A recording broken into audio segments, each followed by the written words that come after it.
morning student. Today I will teach you the very first chapter of computer and the chapter name is evolution of computer. तो आज हम उसी के बारे में बात करेंगे और वही समझाएंगे। तो सबसे पहले जैसे कि आप लोग जानते हैं कंप्यूटर वर्ड कंप्यूट वर्ड से मिलकर बना है, जिसका मतलब होता है टू कैलकुलेट, किसी चीज़ को कैलकुलेट करना। और कंप्यूटर आज हमारी लाइफ में सबसे ज़्यादा इम्पोर्टेंट चीज़ हो गई है। बेसिकली कहीं भी किसी भी तरह हम कंप्यूटर का यूज़ कर रहे हैं। अगर हम किसी शॉप पर जाते हैं तो शॉपकीपर बिल के लिए कंप्यूटर का यूज़ करते हैं। हमें मूवीज़ वगैरह देखनी है तो हम ऑनलाइन बुक करा सकते हैं। हम कार में बैठे बैठे म्यूज़िक सुन सकते हैं बिकॉज ऑफ दिस टेक्नोलॉजी। ठीक है, हम कुछ भी कर सकते हैं, घर बैठे बैठे बैंकिंग कर सकते हैं कंप्यूटर पर। इलेक्ट्रिसिटी, वाटर बिल्स हम घर पर बैठे बैठे दे सकते हैं बाय कंप्यूटर। ठीक है, और हम रेलवेज़ वगैरह की टिकट बुक करा सकते हैं, वो भी कंप्यूटर के द्वारा ही। तो कंप्यूटर हमारी लाइफ में बहुत इम्पोर्टेंट रोल प्ले करता है, इसीलिए इसको द एज ऑफ कंप्यूटर भी कहा जाता है आज के टाइम को, क्योंकि विदाउट कंप्यूटर हम किसी भी वर्क को करने के बारे में ईज़िली सोच भी नहीं सकते। ये हमारे वर्क को बहुत ईजी और हमारे टाइम को बहुत अच्छे से यूज़ करता है और हमारा टाइम बहुत शॉर्ट टाइम में हमें बहुत अच्छे से वर्क करके देता है। तो अब हम बात करेंगे हिस्ट्री ऑफ कंप्यूटर। कंप्यूटर की हिस्ट्री बेटा, पहले लोग कंप्यूटर के बारे में नहीं जानते थे, कैलकुलेशन के बारे में नहीं जानते थे, तो वो फिंगर, स्टोन, इन सारी चीज़ों का यूज़ करते थे कैलकुलेट करने के लिए। फिर कंप्यूटर आए और धीरे धीरे लोग डेवलप होना स्टार्ट हो गए। ठीक है, तो सबसे पहली हेडिंग है अबेकस क्या है। तो हम अबेकस के बारे में बात करेंगे आज। अबेकस जो है 5000 ईयर पहले हुआ था चाइना में। इसका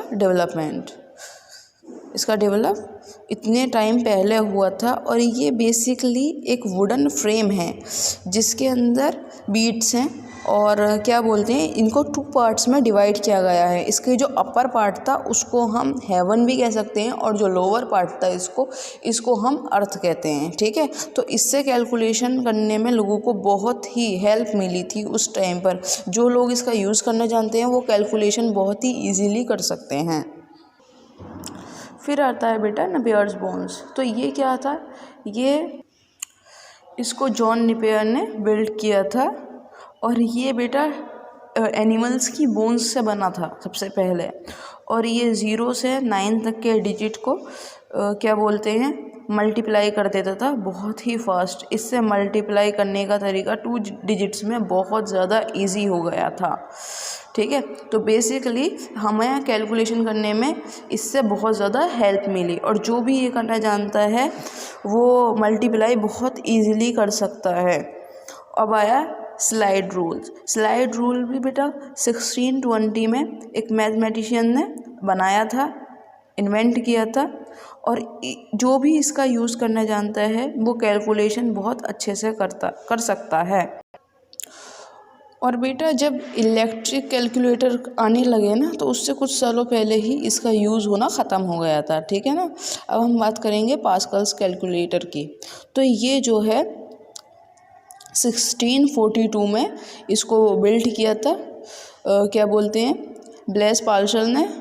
और ये एक कैलकुलेटर था जो बहुत ही फास्ट डिजिट, सब्ट्रैक्शन, मैथमेटिक सब कुछ इजीली कर देता था, एडिशन, सब्ट्रैक्शन सब चीज़। तो बेटा ब्लेस पास्कल जो थे वो बहुत ही स्मार्ट जीनियस मैन थे। उन्होंने सिर्फ 18 ईयर की एज में ही ये मशीन बना ली थी जिससे कैलकुलेशन करने का तरीका बहुत इजी हो गया था और ये वेल से चला करती थी और ये कैलकुलेशन करने के तरीक़ों को ये मिनटों में कर देती थी, सेकंड में, और इससे हमारे टाइम बहुत सेव होने लगा।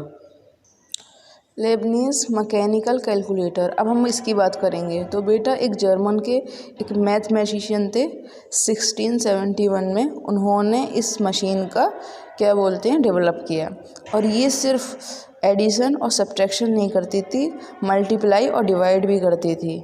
और इसकी हेल्प से हम बहुत ही जल्दी कैलकुलेट करना सीख गए थे, यानी कि ये हमें बहुत हेल्प करती थी और ये बहुत लार्ज नंबर को मैन्युफैक्चर कर देती थी, जिससे कैलकुलेशन करने में बहुत हेल्प मिली थी।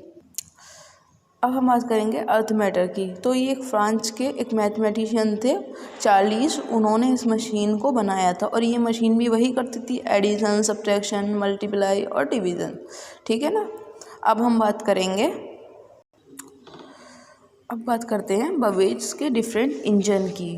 तो बेटा ये एक प्रोफेसर थे मैथमेटिक के और इनको फादर ऑफ मॉडर्न कंप्यूटर्स के नाम से जाना जाता है, क्योंकि इन्होंने एक ऐसी मशीन का इजाद किया, यानी कि डेवलप की, जो स्टीम से चलती थी और जिसमें कैलकुलेशन करना बहुत ही इजी हो गया था, सबसे ज़्यादा इजी, ये समझ लो।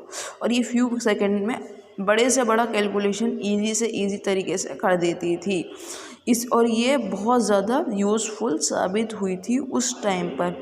और इसी की सक्सेस के बाद एनालिटिकल इंजन पर काम करना स्टार्ट कर दिया, जो बेसिकली बहुत करीब से कंप्यूटर से मिलता जुलता था, मॉडर्न कंप्यूटर से। और इसके क्या थे बेटा, 5 पार्ट थे, 5 पार्ट्स थे इसके, मेन 5 पार्ट। एक तो इनपुट यूनिट, एक स्टोर मिल, एक कंट्रोल, एक आउटपुट यूनिट। और ये मशीन, इसमें बहुत ज़्यादा पैसे लगने के बाद भी ये मशीन कंप्लीट नहीं हो पाई थी, लेकिन फिर भी इसके डिज़ाइंस बहुत अच्छे थे और इसलिए ही उनकी इस मशीन को फादर ऑफ मॉडर्न कंप्यूटर के नाम से जाना जाता है। अब बात करते हैं पंच कार्ड डिवाइसेस की। तो पहले टाइम में, जैसे कि हमने बताया भी था, कि डाटा स्टोर करने का इतनी स्पेस नहीं होती थी कंप्यूटर वगैरह में, तो उसी के लिए, डाटा स्टोर के लिए एक पंच कार्ड बनाया गया, जिसके बीच में क्या बोलते हैं, वेल्स की तरह होल कर लिए जाते थे, होल होते थे और उसमें डाटा को हैंड से स्टोर किया जाता था। इससे क्या होता था, डाटा स्टोर हो जाता था ईजीली। बेसिकली इसमें इंसान को कोई भी चीज़, ये है कंप्यूटर के अंदर अगर उसे रखनी है तो वो इसमें देख सकता है, पंच कार्ड डिवाइस में। ठीक है, तो इससे बहुत ज़्यादा हेल्प मिली थी कंप्यूटर डेवलपमेंट में। अब हम बात करते हैं अर्ली कंप्यूटर्स की। तो 1944 में एक मल्टी यूज़फुल कंप्यूटर बना गया, जो पहला कंप्यूटर था, ठीक है, जिसको मार्क 1 के नाम से भी जाना जाता है। और ये इतना बड़ा था जितना बेसिकली एक रूम के बराबर हो सकता है, और इसमें 23 डिजिट को ईजीली एकदम सिर्फ सेकंडों में कैलकुलेट किया जाता था। और इसी टाइम पर काफ़ी सारे और कंप्यूटर आए और जनरेशन बाय जनरेशन कंप्यूटर का साइज़ छोटा होता चला गया और कंप्यूटर और डेवलप होते चले गए। अब हम बात करेंगे जनरेशन ऑफ कंप्यूटर की। तो जनरेशन ऑफ कंप्यूटर्स बेटा ये हम कल पढ़ाएंगे, ठीक है। आज के लिए इतना काफ़ी है।